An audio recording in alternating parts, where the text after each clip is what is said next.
बिस्मिल्लाहिर्रहमानिर्रहीम अस्सलाम वालेकुम। लाखों करोड़ों दुरूदो सलाम नबी रहमत सल्लल्लाहु अलैहि वसल्लम पर और आपकी आल पर। मैं गुलाम मुस्तफ़ा हूँ और आप हमारा यूट्यूब चैनल और फेसबुक पेज देख रहे हैं। उम्मीद है कि आप लोग जहाँ भी होंगे बखैर वाफियत होंगे। 29 जुलाई साल 2026 का बाकायदा आगाज़ होने जा रहा है। नाज़रीन मोहतरम, UAE से बड़ी ब्रेकिंग सामने आ रही है। बिन जायद ईरान के तरलों पर मिन्नतों पर इस वक्त आ चुका है और सऊदी अरब को एक बड़ी वार्निंग ईरान से जारी हो चुकी है। बड़ी अहम तरीन ये खबर है, ये आपने लाजमन सुननी है। ईरान एयरपोर्ट पर हमला हुआ तो ईरान का एयरपोर्ट मुकम्मल तौर पर तबाह हो गया है। ये कौन सा एयरपोर्ट है, इसकी तफसील भी आप लोग जान सकेंगे। ट्रंप के हवाले से भी कुछ आम तरीन चीज़ें हैं। उम्मीद है कि आप लोग वीडियो मुकम्मल समात फरमाएंगे और कमेंट सेक्शन में अपनी जो कीमती राय है उसका इजहार भी ज़रूर फरमाएंगे। पाकिस्तान जिंदाबाद का नारा कमेंट सेक्शन के अंदर ज़रूर लिखें। सबसे पहले नाज़रीन मोहतरम, मैं आप लोगों को बताता चलूँ कि जो मुत्तहिदा अरब अमारात हैं, जो GCC ममालिक हैं, सबको ईरान की जानब से एक बड़ी वार्निंग जारी की गई है। आप लोगों को याद होगा कि ट्रंप की जानब से हालिया एक स्टेटमेंट जारी हुई है। ट्रंप ने यह कहा है कि जितना हमारा नुकसान वगैरह हुआ है इस जंग के दौरान, हमारे एयर डिफेंस सिस्टम तबाह हुए हैं, मुख्तलिफ त्यारों के हैंगर्स तबाह हुए हैं, तो इसका जो नुकसान हुआ है, तो हम जो ईरान का फंडिंग वाला पैसा, ईरान के जो पैसे हमने मुंजमद करके रखे हुए ईरान के फंड्स मिलियन ऑफ डॉलर्स में हैं, तो उनमें से वो रकम हम यूज़ करेंगे। ईरान के चूँकि हमलों में वो हर चीज़ तबाह हुई है, तो ईरान के पैसों को इस्तेमाल करके उनको ठीक किया जाएगा। तो ईरान ने जानते हैं क्या स्टेटमेंट जारी किया है? ईरान ने इंतबाह जारी किया है कि जो भी मुल्क अमरीकी सदर ट्रंप की इस तजवीज़ का खैर मकदम करेगा जिसमें ईरानी मुंजमद असासों को इस्तेमाल करने की बात की गई है, तो उनके जहाज़ों को आबनाए हुर्मत से गुजरने की इजाज़त नहीं दी जाएगी। हालात बेहतर तो होने हैं, सब कुछ ठीक ठाक भी हो जाना है, लेकिन अगर वो ममालिक जो अमरीका का इस घनौने फेल में उसका साथ देंगे, यानी ईरान के फंड्स को इस्तेमाल करने में उसका साथ देंगे, तो फिर उनका कोई भी बहरी जहाज़ आबनाए हुर्मत से गुजर के हमें दिखाए। ये उन्होंने एक रेड लाइन जो है वो खींची है पासदारान इनकलाब। उन्होंने कहा है कि पैसा जो है वो हमारी रेड लाइन है, हमारा पैसा वैसा नहीं है, मतलब पैसे लिए वो कुछ भी कर रहे हैं। वो कह रहे हैं कि जो पैसा है हमारे मुल्क का, जो हमारा अपना पैसा है, वो हमारे लिए रेड लाइन है और जो उसको क्रॉस करेगा फिर वो बच नहीं सकता। ये पासदारान इनकलाब ने आज बड़ा बयान जारी किया। दूसरी तरफ नाज़रीन मोहतरम, मैं आप लोगों को बताऊं तो सऊदी अरब के लिए एक बड़ा पैगाम जारी हो गया जी ईरान की जानब से। जनरल इस्माइल कानी, ये पासदारान इनकलाब के अंदर जो उनकी आगे एक यूनिट बनी हुई है, एक फ़ोर्स है अल-कुद्स फोर्स के नाम से, जिसके जो साबिक लीडर थे, कमांडर थे, जनरल कासम सुलेमानी, आप लोगों को याद होगा 2020 में बगदाद में एक अमरीकी ड्रोन हमले में वो शहीद हो गए थे। तो उनके बाद जो कमांडर बने वो हैं जनरल इस्माइल कानी। बड़े अहम तरीन ये जो है वो कुद्स फोर्स है, और फिर ये जो जनरल कमांडर हैं ये बड़े अहम तरीन हैं। इसका डायरेक्ट जो है वो ईरान के जो सुप्रीम लीडर होते हैं उनके साथ कनेक्टिविटी होती है, राब्ता होता है। तो इन्होंने बात की है, मामूली बात नहीं है, ईरान की जानब से जो सामने आई है। तो जनरल इस्माइल कानी ने कहा है कि अमेरिका ने मशरक़ वुस्ता में जंगों पर बेतहाशा पैसा और ताकत ज़ाया की, लेकिन इससे कुछ हासिल नहीं हुआ।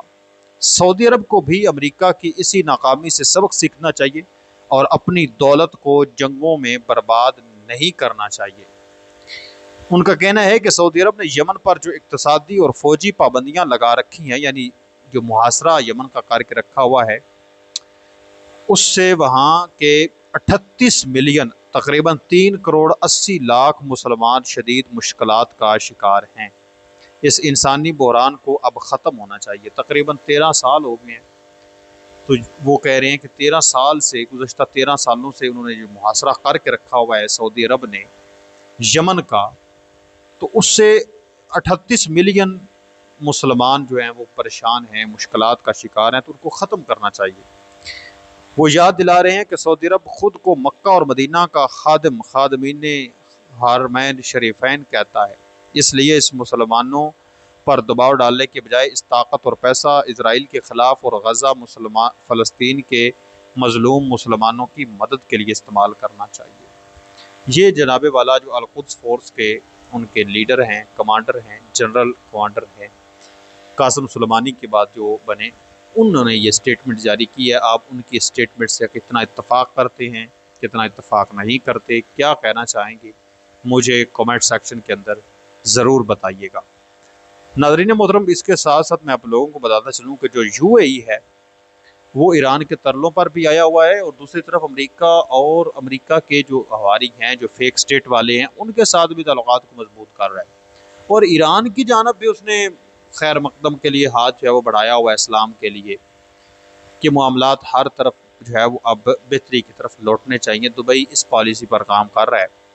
मुत्तहिदा अरब अमारात ईरान के साथ सफारती और तिजारती ताल्लुकात को दोबारा बहाल कर रहा है, जबकि साथ ही साथ अमेरिका और उसके हवारियों के साथ अपने दिफाई ताउन को भी मजबूत बना रहा है।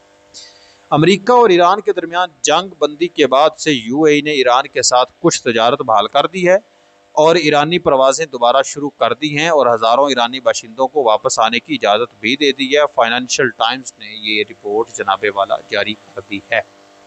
यानी ईरान के साथ जो यूएई है वो ताल्लुकात को दोबारा बेहतर करने पर गौर कर रहा है और कर भी रहा है। दूसरी तरफ अमेरिका और उनके साथ भी ताल्लुकात जारी हैं। तो ये जो दोगला सिस्टम है, तो ये मेरे ख्याल में ज़्यादा बेहतर नहीं है। इनको किसी एक के साथ डट के खड़े हो जाना चाहिए, चाहे अमेरिका के साथ खड़े हो जाएं, चाहे ईरान के साथ खड़े हो जाएं। बार उनके अपने मुल्क का मामला है, उन्होंने उसको चलाना है, उस हिसाब से वो देख रहे हैं मामलात को। तो आप यूएई की सोच पर क्या कहते हैं मुझे ज़रूर बताएं। इसके साथ साथ अमेरिका के जो हमले हुए ईरान के अंदर, तो उसमें जो बुशाहर एयरपोर्ट है उसके ऊपर भी कुछ मिसाइल और ड्रोन हमले हुए। तो आज 28 जुलाई 2026 को रात को ये खबर सामने आई है, 29 जुलाई का आगाज़ होने जा रहा है कि वो एयरपोर्ट ईरान के कहना है कि मुकम्मल तौर पर तबाह हो गया, खंडरात का मंजर पेश कर रहा है और वहाँ पर अब कोई त्यारा ना लैंड कर सकता है, ना वहाँ से जो है वो डिपार्चर कर सकता है, ना ही वहाँ से उड़ान भर सकता है। ये अमेरिका की जानब से बुशार के अंदर जो हमला हुआ, हालिया जो हमले हुए हैं, इसमें उनका एयरपोर्ट मुकम्मल तौर पर तबाह हुआ है। इसकी आज एक तहकीकाती रिपोर्ट जो है वो ईरान की जानब से मुकम्मल तौर पर जारी कर दी गई। या कुछ लोग ये समझ रहे हैं कि शायद आज ये हमला हुआ है, ये आज हमला नहीं हुआ, आज इसकी रिपोर्ट उन्होंने जारी की है, जिस वजह से इस खबर को बार बार जो है वो शेयर किया जा रहा है। तो मैंने कहा कि आप लोगों के साथ मैं इस चीज़ को लाजमन शेयर कर दूँ। पर ट्रंप ने एक मरतबा फिर धमकी दी है। ट्रंप ने एक बार फिर ईरान के ख़िलाफ़ अपने दावे दोहराए और कहा कि अगर ईरान हमारे साथ मुआहदा नहीं करता तो 2 घंटे के अंदर उसके ज़्यादातर पुल तबाह कर दिए जाएंगे। ये इससे पहले कई मरतबा ट्रंप धमकी दे चुका है कि ईरान के ब्रिज और ये चीज़ें मैं तबाह कर दूंगा। तो ये अब एक मरतबा फिर नए सिरे से उसने धमकी दी है, क्योंकि ईरान कहता है कि हमने आरजी सीज़ फायर नहीं करना, हम एक मुस्तकिल जंग बंदी चाहते हैं। तो आप इस तमाम सूरत पर क्या कहेंगे ज़रूर बताएं। मिलते हैं एक और नई वीडियो में, तब तक अल्लाह ने के बाद पाकिस्तान हमेशा जिंदाबाद।